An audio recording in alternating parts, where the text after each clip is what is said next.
ঈদের ছুটি শেষ করে সবাই যখন ঢাকায় ফিরছে ঠিক সে সময় কিন্তু আমরা ঢাকা ছাড়ছি। এবার আমাদের গন্তব্য উত্তরাঞ্চলের সৈয়দপুর, আমার শ্বশুরবাড়ি। দেখতে পাচ্ছেন রাত গভীর হয়েছে কিন্তু গাবতলীতে কিন্তু মানুষের ভিড় এখনো লেগেই আছে। লোকজন তারা কিন্তু তাদের গ্রামের বাড়িতে যাচ্ছেন। আমরা ট্রেনের টিকিট, বিমানের টিকিট কোনোটি না পেয়ে অবশেষে এই স্লিপার বাস সার্ভিসের টিকিট অ্যারেঞ্জ করেছি। এবার আমার এবং আমার স্ত্রীর সাথেও কিন্তু আমার ছোট বোনও সফর সঙ্গী হচ্ছে। আমাদের বাস 10টায় ছাড়ার কথা থাকলেও বাস কিন্তু ছাড়ে 10টা 40-এ। বাসে প্রবেশের সাথে সাথেই আপনাকে একটি পলি ব্যাগ দেওয়া হবে, যেখানে আপনি আপনার মহামূল্যবান জুতা নিয়ে প্রবেশ করবেন। এটা দেওয়ার অর্থ হচ্ছে যাতে কোনোভাবেই ফ্লোরের কার্পেট নষ্ট না হয়। আপনারা দেখতে পাচ্ছেন আমাদের সিট কিন্তু আপার ডেকে পড়েছে। আমার বোন এবং আমার ওয়াইফ ছিল ডাবল ডেকে এবং আমি একটি সিঙ্গেল ডেকে ছিলাম।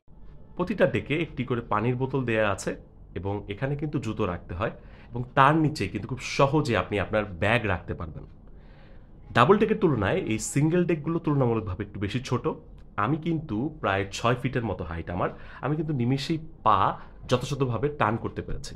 দেখতে পাচ্ছেন রাত গভীর হয়েছে কিন্তু এখনও কিন্তু গাবতলীতে মানুষজনের ভিড় রয়েছে। এই মানুষগুলো বাসের জন্য অপেক্ষারত আছেন। আধার কাটিয়ে একটু একটু করে আমাদের বাস চলতে শুরু করলো। বেশ কিছুক্ষণ চলার পর আমাদের বাস একটি পেট্রোল পাম্পে এসে থামলো। এটা হচ্ছে ওয়াশরুম ব্রেক, ছোট্ট 5 মিনিটের ব্রেক। 5 মিনিটের ব্রেক পরে আবার বাস চলতে শুরু করলো। স্লিপার বাস হওয়ায় খুব দ্রুত গতিতে কিন্তু আমাদের বাস চলছিল না। তারপরেও কিন্তু আমরা বেশ তাড়াতাড়ি করে যমুনা সেতুতে এসে পৌঁছেছি। দেখতে পাচ্ছেন উপরে আকাশ, চাঁদ আর পানি। এই পানির দিগন্ত শেষ করে আমরা কখন যেন সিরাজগঞ্জ এসে পৌঁছালাম। বাস এসে থামলো ন্যাশনাল ফুড ভিলেজে। ন্যাশনাল ফুড ভিলেজ বলা চলে একটি লোকাল বাস স্টপেজ। দেখতে পাচ্ছেন কত রকমের বাস এবং উত্তরাঞ্চলের সবগুলো বাস মনে হয় এখানে এসেই থামে, যার কারণে ওয়াশরুমগুলো অপরিষ্কার এবং প্রচণ্ড পরিমাণে ভিড় এবং খাবার টেবিলের অবস্থা কিন্তু ওই একই বিশৃঙ্খল। খাবার নেই বললেই চলে। আমরা যখন খাবারের অর্ডার করতে গেলাম তখন তারা আমাদেরকে বলছিল ভাত আর মুরগির মাংস ছাড়া এই মুহূর্তে আর কিছুই নেই। বাইরে বের হয়ে আমরা স্যান্ডউইচ অর্ডার করলাম। এটা আসলে স্যান্ডউইচ কম টোস্ট বিস্কুট বলা বেশি চলে।